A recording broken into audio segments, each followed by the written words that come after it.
Ayaw ba kong doon? Yan, ginawa pong sampayan ni Papsi amin loob ng bahay. Pas mo na kasing parehas. Yan, ginawa pong sampayan ni Papsi amin loob ng bahay. At malalamigan daw yung kanyang sinampay. Sabi ko, ilabas at mas malakas ang hangin daw. Mas madali daw ditong matuyo kasi daw mahangin. Mas mahangin nga doon sa labas eh. Ang kulit. Kakaiba doon si Papa yan. Mas maano daw dito ang temperature. Mas mahangin naman doon sa labas. Talaga si Popsi. Ilabas mo na kasing parehas. Hala. Umpisan mo naman dyan ang sampayan sa loob ng bahay. Pares mo na kasing isampay doon sa labas.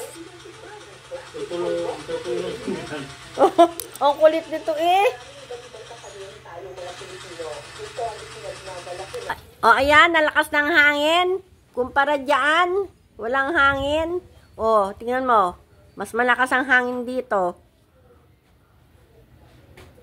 Malalamigan daw po yung kahit yung sinampay. Kaya doon nilagay sa loob sinampay. Ay, nako, Papsi.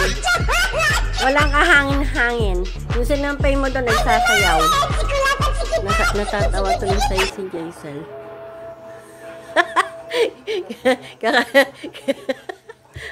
Kakaiba din si Papsi ay. Sampayan dyan sa loob ng bahay. Dali na.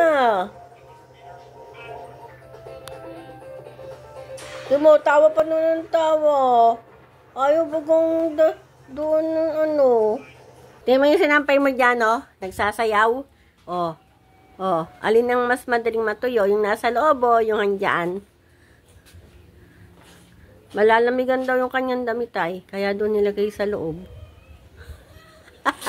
Tima? Diyan, nagsasayaw ang iyong damit yan. Kumpara doon sa loob. Ayan, ganyan. Iyan na mo. Gagawin mo sampayan yan yan eh.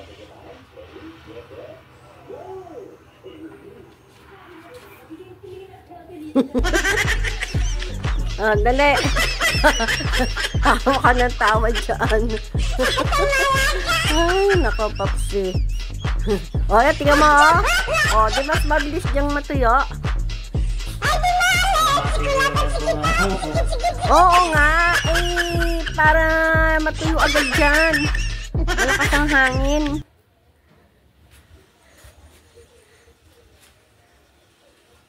Ayan po. Talaga hindi ko tinigilan si Papsi na hindi labas yung kanyang damit. Isusuot pa naman yung bukas. Ay, nako. Thanks for watching, Mamashi guys. Ayan, pagpasensya na po yung aking Papsi.